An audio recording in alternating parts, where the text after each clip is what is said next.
Maintenant, venons-en aux séraphins. Et là, il y a des trucs très intéressants à dire et ça commence avec l'espèce de bulles dans lesquelles ils sont enfermés. Il s'agit sûrement d'une bulle générée par le bubble gun de Lilith, c'est particulièrement puissant grâce à ses propriétés proches du granit marin, affaiblissant donc tous les utilisateurs de fruits du démon. Ce qui est assez ouf, c'est que Vegapunk révèle avoir créé et amélioré les pacifistas Mark III avec ce modèle, donc en plus de son style et les pacifistas, ils deviendront insensibles face à une grande partie des utilisateurs de fruits du démon. Autant les pacifistas de Kuma étaient très vite dépassés après l'ellipse, autant là c'est un sacré power-up que nous a proposé Vegapunk. L'autre truc vraiment intéressant, eh bien vous vous en doutez, plus que les bulles de savon, dans une évidence absolue et telle que je me veux de ne pas l'avoir réalisé avant, les séraphins d'Hancock semblent avoir des sentiments pour notre chère Luffy. Et comme expliqué dans le chapitre, c'est grâce à cela qu'elle est parvenue à dépétrifier ses victimes. Ce comportement n'a pas été ignoré par Vegapunk qui se passionne pour cette découverte. De mon côté, j'ai l'impression que ça signifie deux choses. Les séraphins n'obéissent pas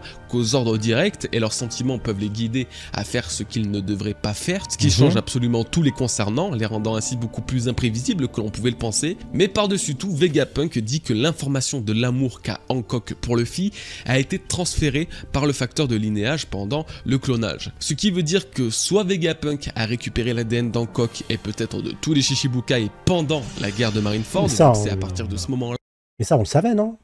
Il avait récupéré l'ADN des Shichibukai pour faire les séraphins. Non, lui, il essaye de déterminer la temporalité exacte.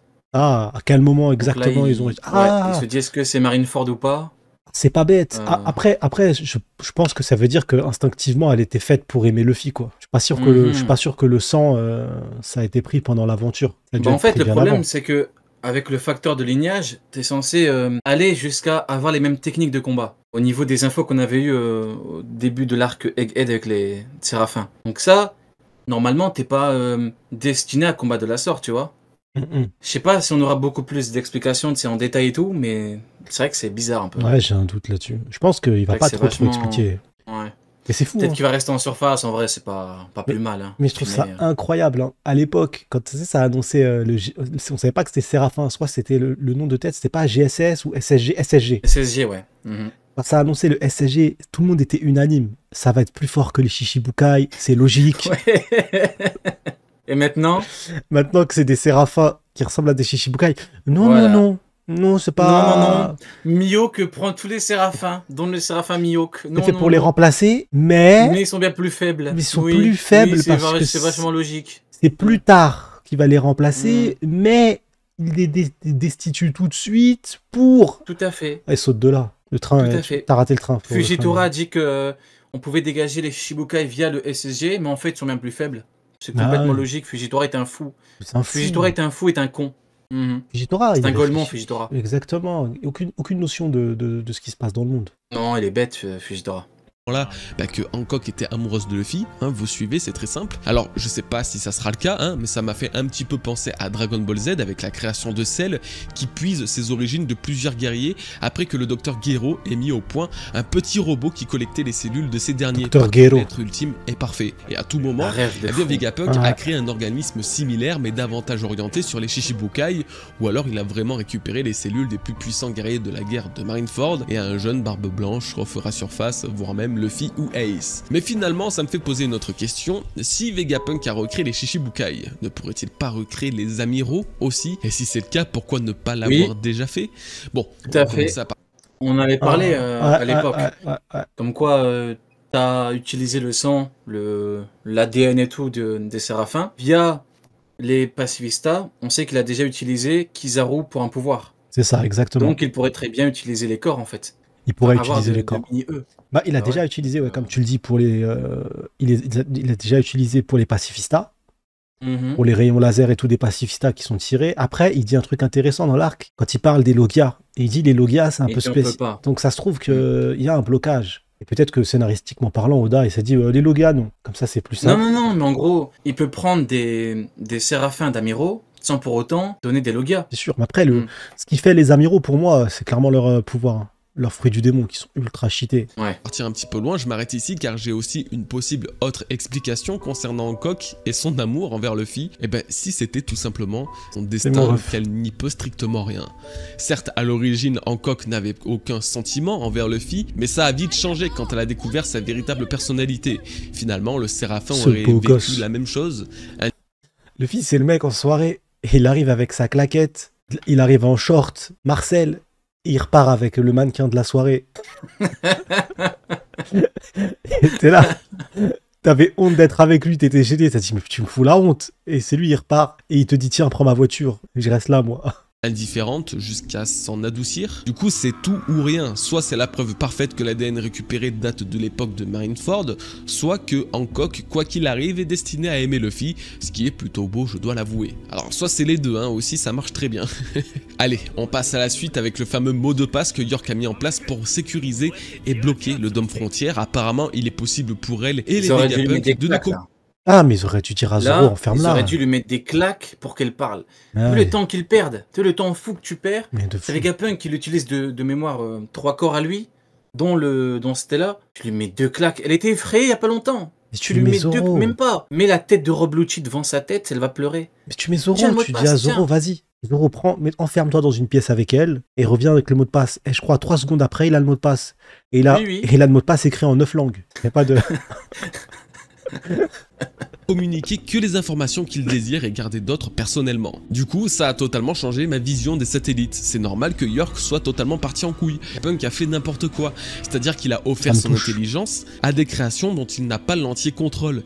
Les satellites sont de véritables bombes à retardement et je trouve ça étonnant que Vegapunk n'ait pas pu prévoir une trahison, surtout en leur permettant d'avoir accès à des secrets pareils. J'ai donc strictement aucun doute sur le fait qu'ils réussiront à récupérer le mot de passe de York, hein, car ils ont malgré tout la même intelligence et surtout la même forme de logique, mais je me demande quand même si les satellites ne sont pas destinés à disparaître. Je me demande également si chacun des... Ouais, on avait dit ça, on se l'était dit ça, qu'il y a un monde où il n'y en a aucun à part Vega, les autres ils crèvent tous. Ouais, exactement. C'est potentiellement là la réussite de Kizaru. Peut-être que Kizaru il va réussir à les buter. Hein. Ouais. Il y a un monde où Kizaru il arrive à les soulever. Hein. Il y a un monde avec son fruit du démon, avec ses capacités, il y a un monde où il peut le faire. Ah, il pleut à fond chez moi. Ouais, j'ai entendu là, ouais, j'entends de ouf. Mais c'est pas de la pluie ça frérot, t'es où là? Eh ben. Chez toi là. Je suis en pleine forêt là. Je stream en pleine forêt frère. Il y a la 5G là-bas, c'est incroyable. Les satellites ne représentent pas chacune des émotions et traits de caractère de Vegapunk, ce qui ferait de York un désir profond et isolé, du Vegapunk originel d'être lui aussi un Tenryubito. Parce qu'il y a vraiment un trait de la personnalité de Vegapunk qui revient sans cesse, et ce depuis ses toutes premières mentions, le besoin d'argent. Vegapunk a désespérément besoin d'argent et de fonds. Alors est-ce que c'est vraiment pour vivre penser à la Sony Bourse? Non, ça n'en a pas l'air, c'est principalement pour avoir les ressources nécessaires pour construire tout ce qu'il veut. Ça doit venir de son enfance sur Bajimoa, où le manque d'argent l'empêchait d'améliorer la qualité de vie des habitants de l'île. Désormais, il ne va que là où l'argent coule à flot, comme il semblait le sous-entendre à Dragon il y a 22 ans sur Ohara en disant qu'il ne rejoindrait pas l'armée de la libération puisqu'ils sont pauvres. Voilà. Nous pouvons donc comprendre et en conclure que York a hérité principalement de ce fort désir de richesse, mais à contrario du Vegapunk originel, ce n'est pas pour aider son prochain, mais pour son unique plaisir. Pas sûr que ça apporte quoi que ce soit à l'histoire ou à votre lecture, mais bon, j'y pensais depuis quelques temps, alors tant qu'à faire, autant vous en parler. Pareil, autre remarque qui ne servira peut-être pas à grand chose, mais je trouve important de noter à quel point l'équipage n'est pas inquiet de la situation actuelle. Il rigole, il... Ça, on l'a tous soulevé, hein. Le fait que franchement, les Mugiwara, ils vivent leur meilleure vie.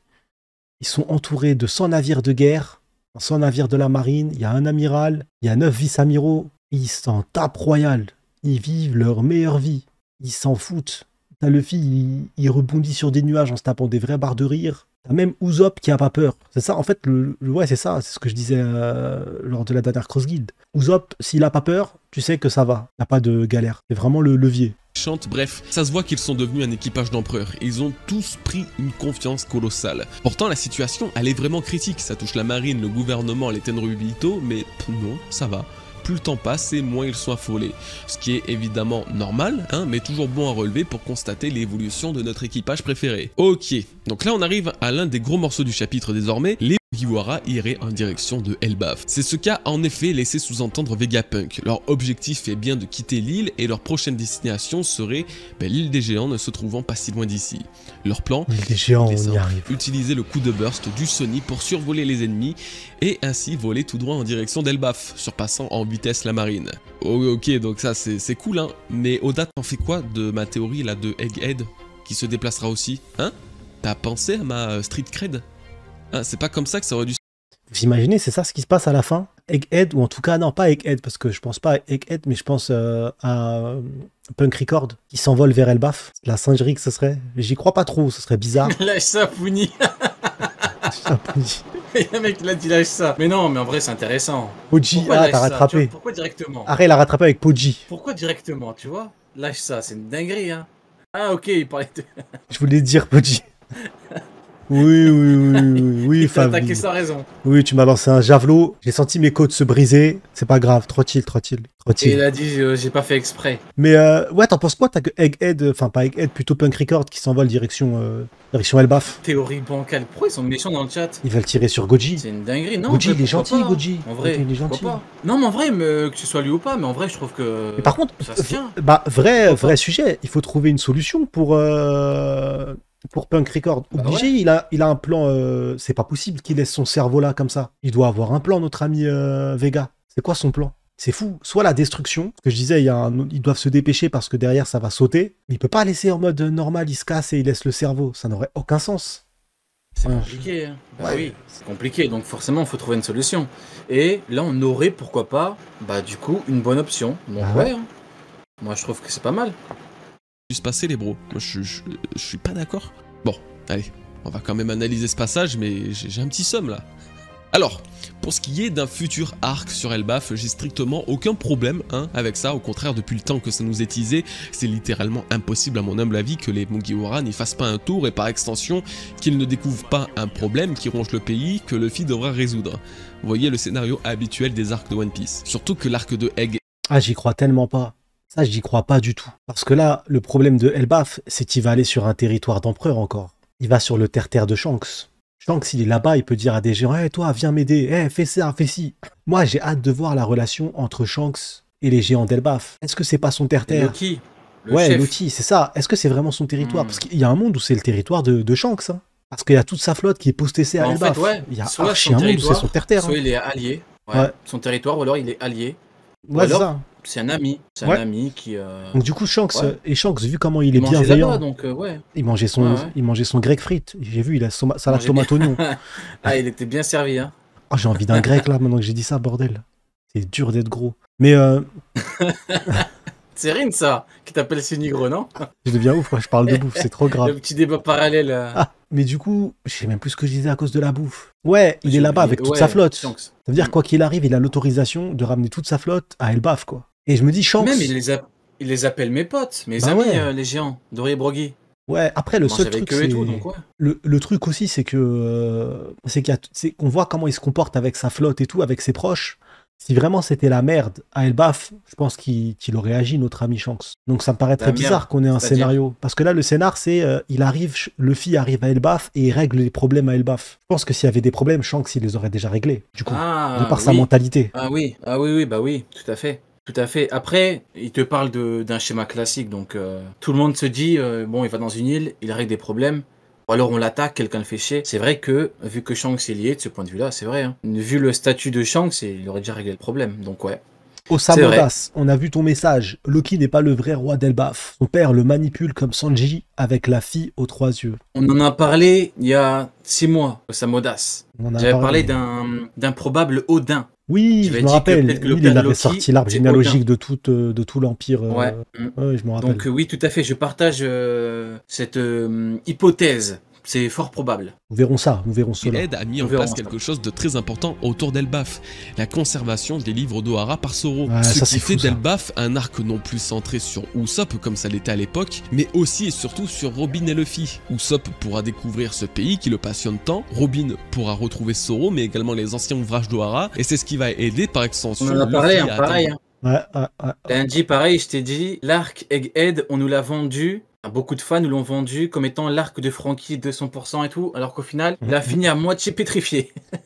L'arc et le baf, les gars, ne vous attendez pas non plus forcément à ce qu'on ait un Usopp avec un Kid offensif, avec plein de trucs. Hein. Donc attention.